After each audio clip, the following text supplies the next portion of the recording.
제가 지금 두 번째인가요? 네, 그래서 저는 길게는 안 할 거고요. 이제 짧게 제가 어떻게 수업을 하는지만 어머님들께 좀 말씀을 드리려고 해요. 그래서 일단 제 수업 시간 그리고 교재 그리고 수업 특징 정도로 말씀을 드리려고 하는데요. 네, 제가 지금 진행하고 있는 1학년 수업은 두 반이 있어요. 그래서 한가람고 반이랑 연합반 두 반이 있는데 연합반 같은 경우는 수요일, 일요일 그리고 한가람고는 목요일, 일요일 이렇게 두 번 진행을 하고 있고요. 수업 시간은 6시부터 10시까지 4시간으로 동일합니다. 그런데 이제 그 중요한 거는 수업도 중요한데 클리닉이 굉장히 중요하잖아요. 그래서 클리닉은 수업 이후에 진행이 되는데 저 클리닉 시간에는 수업 시간에 했던 내용을 다 완료를 해야지 귀가를 할 수가 있어요. 그래서 저 클리닉 내용은 뒤에 수업 특징 설명하면서 제가 다시 한번 말씀드리도록 하고요. 그리고 제가 수업 영상을 매번 제공을 해줘요. 뭐 빠지는 아이들한테도 제공을 해주고, 그리고 빠지지 않아도 그날 수업이 너무 빨라서 이해를 못했거나 컨디션이 좋지 않아서 이 부분을 놓쳤다라고 하는 아이들도 있기 때문에 수업 영상은 필요하면 항상 제공을 하고 있습니다. 그리고 교재 같은 경우에는 자체 교재와 워크북 그리고 개별 문제집을 이용을 하는데 자체 교재 같은 경우에는 제 3단계로 나눠서 수업을 진행을 해요. 그래서 시험 대비를 시작을 하면 시험을 볼 때까지, 그러니까 기말고사를 볼 때까지 같은 범위를 총 3번 정도를 반복을 해요. 최소 3번을 반복을 해서 그 단계에 맞게 교재를 3개로 나눠서 제가 진행을 하고 있습니다.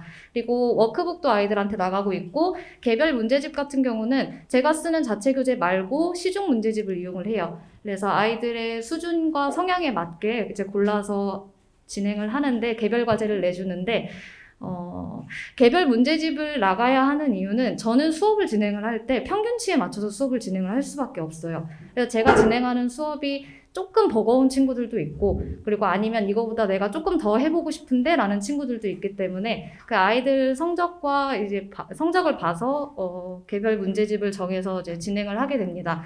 그리고 성향을 말씀드린 거는 시중에 있는 문제집들 다 좋아요. 아마 보시면 거의 다 문제들이 비슷비슷해요. 같은 레벨에 있는 문제집들을 펼쳐보시면 이거 어디서 봤는데? 그럼 저기도 있고 하거든요.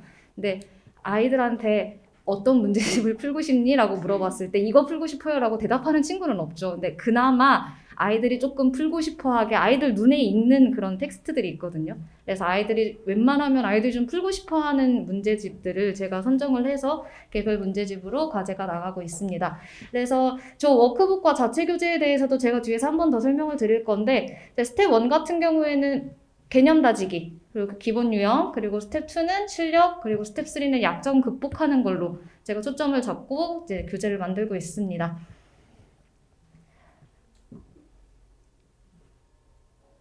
네, 그리고 그 다음 제 수업 특징을 보시면 제 실전 모의고사, 오답노트, 풀이 영상 이렇게 3가지를 말씀드릴 수가 있을 것 같아요.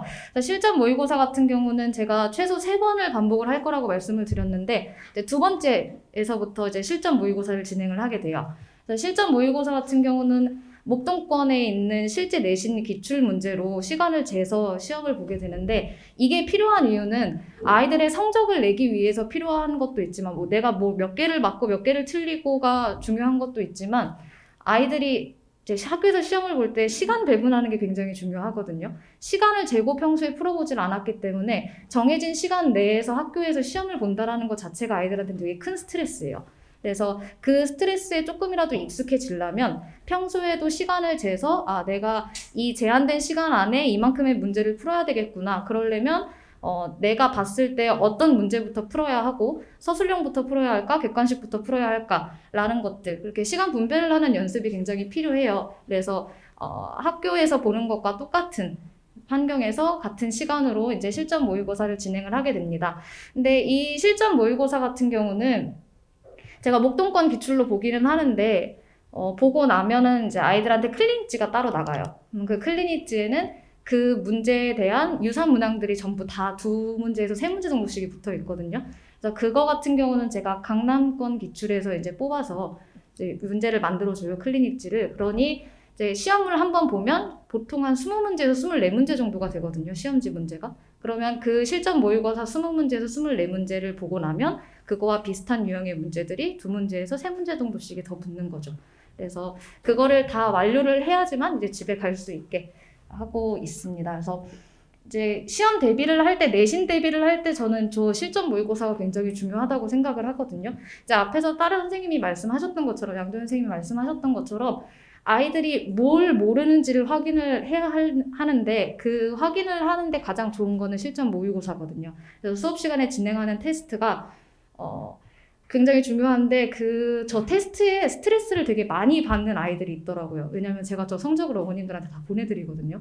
그러면 나는 앞으로 더 잘할 수 있는데 요번에 시험 한 번 못 봤다고 엄마가 너 왜 이렇게 또 시험을 못 봤니? 라고 이렇게 하신다고 해서 스트레스를 받는 친구들도 있는데 저거는 정말 모의고사일 뿐이고 그 학교 시험을 잘 보기 위한 과정인 거라서 그 과정에서 아이들이 너무 스트레스 받지 않고 어머님들도 이게 크게 신경을 안 쓰시는 게 좋지 않을까 싶습니다. 그래서 저 실전 모의고사 같은 경우는 제가 수업 시간에 풀이를 해줘요. 근데 물리적으로 시간이 부족하기 때문에 제가 1번부터 끝번까지 다 풀이를 할 수는 없거든요. 그래서 오답률이 높은 문제들만 이제 수업 시간에 제가 풀이를 해주고, 근데 나머지 문제들도 아이들이 궁금한 게 분명히 있을 거예요. 그리고 분명히 찍어서 맞춘 것도 있고요. 제대로 풀이법을 모르는 것도 있어요. 그래서 저거 같은 경우는 제가 풀이 영상을 1번부터 끝번까지 다 만들어서 아이들한테 보내주거든요. 실전 모의고사는. 그래서 제 얼굴이 나오는 게 아니라 이렇게 패드로 해서 손글씨만 이렇게 해서 그래서 아이들이 문제 제가 길게도 안 보내요. 4문제 정도씩 끊어서 보내니까 필요한 번호만 골라서 아이들이 볼 수 있도록. 근데 보면 분명히 개념을 아이들이 나중에 가면 기억이 안 나는 것들도 있기 때문에 제가 초반에는 그 문제에 해당되는 개념까지도 같이 설명을 해서 이제 풀이 영상을 만들어서 보내주고 있습니다.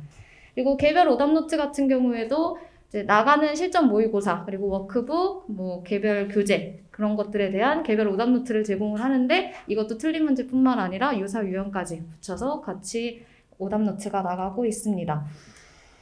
그래서 이게 제가 아까 전에 말씀드렸던 그 교재에 대한 내용인데요. 처음에는 이제 기본 개념 위주로 이제 수업을 진행을 할 건데 제 교재에는 개념이 써져 있는 게 아무것도 없어요. 빈칸 2장이 있고 그리고 그 뒤부터 이제 문제가 쭉 있는데 그 빈칸은 아이들이 직접 제 수업을 듣고 개념에 대한 필기를 해야 해요. 제가 여러 가지를 다 해봤거든요. 제가 타이핑을 해서도 해줘봤고 손글씨로 정리해서도 나눠줘봤고 했는데 아이들은 그냥 보고 읽으면 끝이거든요. 그냥 수업 시간에 듣고 보고 읽고 선생님이 저렇게 설명했구나 라고 하는 게 끝이라서 그것보다는 제가 설명을 하고 나면 아이들한테 시간을 줘요. 그래서 시간을 주면 그 내가 들은 개념을 직접 정리를 해보는 거죠. 보고 그대로 써도 괜찮고 아니면 키워드만 정리를 해서 내가 정말 알고 있는지 내가 이 개념에 대해서 어떻게 생각하는지를 알아야 되는 거거든요. 그래서 개념 수업을 할 때 처음 수업을 할 때는 이제 아이들한테 클리닉 할 때 불러서 물어봐요. 그 개념 필기한 걸 가지고 오라고 해서 이걸 어떻게 생각해? 이거 나한테 한 번만 더 설명해 볼까? 그러니까 들어서 아는 게 아닌 거거든요.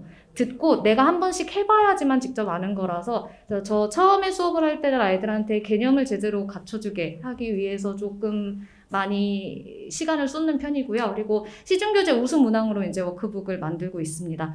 근데 이제 두 번째로 넘어가게 되면 레벨을 조금 높여보죠. 그래서 강남권 내신과 모의고사 기출로 이루어진 교재로 제가 수업을 하게 되는데 1학년이어도 모의고사 기출은 굉장히 중요해요. 그래서 이 동네에서 이 목동권에서 이제 이번에 시험을 봐서 아시겠지만 모의고사 기출과 비슷한 유형들이 굉장히 많이 나왔었거든요.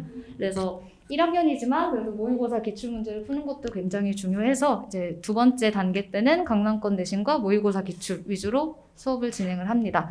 그리고 이제 마지막은 약점 극복하기라고 제가 아까 말씀을 드렸었는데 아이들마다 이제 학교에서 부교재를 쓰는 경우도 있고 프린트를 쓰는 경우도 있어요. 근데 그게 학교 시험에서는 꽤 중요하거든요. 그래서 그것들을 분석을 하고 그동안 풀었던 문제들에 대한 오답 정리. 마지막에는 거의 새로운 문제를 안 풀려요. 마지막에 시험 얼마 안 남았는데 새로운 문제 풀어봤자 아이들한테 혼란만 주기 때문에 이제 그동안 풀었던 문제들을 정리하는 시간이 되는 거죠. 그래서 이제 마지막 단계에는 약점을 극복하는 시간으로 해서 이제 3개의 단계로 나눠서 제가 교재를 만들어서 진행을 하고 있습니다. 그래서 제가 말씀드린 거는 아까 제가 쓰는 교재가 텍스트북이 하나 있고 워크북이 있고 개별 문제집이 있는데 그 클리닉 시간에는 텍스트북을 다 완료를 해야 돼요. 그날 했던 걸. 제가 텍스트북을 주면 개념 필기를 하고 이제 기본적인 유형들, 중요한 것들 문제를 풀어주는데 그걸 다 풀어주질 않거든요. 그래서 보통 텍스트북에 한 70문제 정도씩이 들어가요. 그럼 그 중에서 제가 한 20문제 정도씩을 풀어주고 개념 설명을 해주고 나면 그 50문제를 다 풀어야지 집에 갈 수가 있는 거죠. 그래서 근데 그게 너무 어렵거나 그런 문제들은 아니고 정말 기본적인 문제들이라서 그날 수업 시간에 충분히 집중만 했다면 다 풀어낼 수 있는 문제들이거든요. 그래서 그것들 마무리하고 그리고 이제 워크북도 제가 직접 다 걷어서 확인을 해야 해요. 이게 풀어와서 맞았다가 문제가 아닌 거거든요. 이게 제가 뒤에 해설지를 붙여주긴 하는데 분명히 맞을 수 없는 문제를 제가 내줬거든요. 근데 애들이 다 맞아와요. 이거 어떻게 풀었어? 라고 물어봤더니 모르겠어서 해설지를 보고 풀었대요. 근데 왜 동그라미 치고 질문을 안 해? 해설지 보고 풀었으니까요. 근데 이게 해설지를 보고 푸는 건 괜찮아요. 근데 보고 풀고 나 혼자 힘으로 다시 한번 풀어봐야 되는데 그런 과정이 저들 때 안 되거든요, 아이들은. 내가 이걸 보고 이 순간에 맞았으면 맞은 거예요. 근데 그걸 다시 똑같은 문제를 주면 못 풀거든요. 그래서 그런 것도 확인을 하고 해야 돼서 제가 다 걷어서 풀이 과정까지 체크를 하고 그리고 서술형 연습을 시켜요. 1학년 때는 제 2학년들은 잘 안 시키는데 1학년들은 아직 풀이 과정을 쓰는 연습이 잘 돼 있지가 않아서 오답 노트나 아니면 이제 워크북 확인을 할 때 풀이 과정 쓰는 연습을 좀 많이 시키거든요. 그래서 이런 문제를 풀 때는 이런 개념이 꼭 들어가야 되고 이게 풀이식을 이렇게 쓰고 여기에서는 어떤 말을 집어 넣어줘야 되고 그래서 이런 연습이 좀 필요해요. 그래서 나중에 2학년, 3학년 올라가서 미적분하고 수투하고 하면은 풀이 과정이 이만큼이 길어지는데 이렇게 막 써갖고서는 아이들이 절대로 내가 어디에서 틀렸는지를 찾아낼 수가 없는 거거든요. 그래서 1학년 때 그걸 좀 연습을 해줘야 돼서 서술형 연습까지 이렇게 같이 진행을 하고 있습니다. 아이들 중간고사 제 수업 내용은 이제 다 말씀을 드렸는데 아이들 중간고사 잘 봤나요? 그래서 분명히 잘 본 친구들 있을 거고 난 열심히 했는데 왜 생각보다 안 나왔을까 하고 아쉬움이 큰 친구들도 많을 거예요. 근데 아쉬움이 있는 친구들이 아마 대부분이겠죠. 근데 이번에 시험을 잘 봤다고 해서 앞으로 남은 시험을 잘 보는 것도 아니고요. 이번에 시험을 못 봤다고 해서 앞으로도 쭉 못 보는 건 아니거든요. 제가 생각하기에는 아이들이 고등학교 입학해서 가장 먼저 찾아야 하는 건 공부법을 제일 먼저 찾아야 돼요. 엄마가 이렇게 하라고 중학교 때야 아이들이 어리니까 엄마가 이렇게 해, 선생님이 이렇게 해라고 한다고 해서 아이들이 그걸 따라했지만 고등학교 때는 해야 할 공부의 양도 굉장히 많아지고 일단 애들이 머리가 컸기 때문에 말을 안 듣거든요. 어머님들이 끌고 와서 이렇게 해, 이렇게 해라고 한다고 해서 말을 들을 것도 아니고 저도 그렇게 강압적으로는 할 수는 없어요. 그래서 아이들이 내가 할 수 있는 가장 효율적인 공부 방법을 찾는 게 중요한데 그 시기가 1학년 때라고 생각을 하거든요.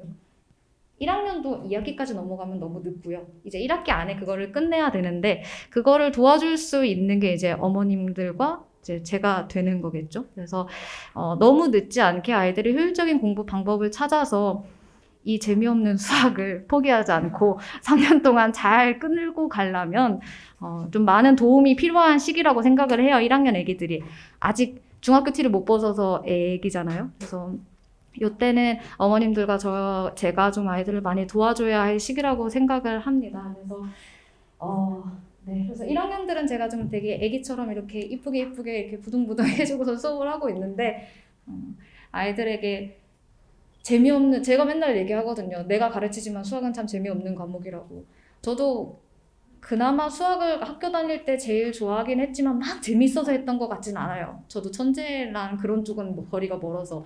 어머님들도 생각해보시면 학교 다닐 때 수학 재미없으셨잖아요. 그래서 수학은 단번에 성적에 나오는 과목이 아니기 때문에 굉장히 길게 보셔야 돼요. 3학년 때까지 끝까지 수능 전까지 잡고 있어야 되는 과목인 거잖아요. 그래서 아이들이 너무 일찍 지치지 않게, 포기하지 않게 이제 효율적인 방법을 찾아서 끝까지 마무리할 수 있도록 이제 제가 옆에서 열심히 돕는 역할을 하도록 하겠습니다. 지금까지 김경화였습니다. 감사합니다.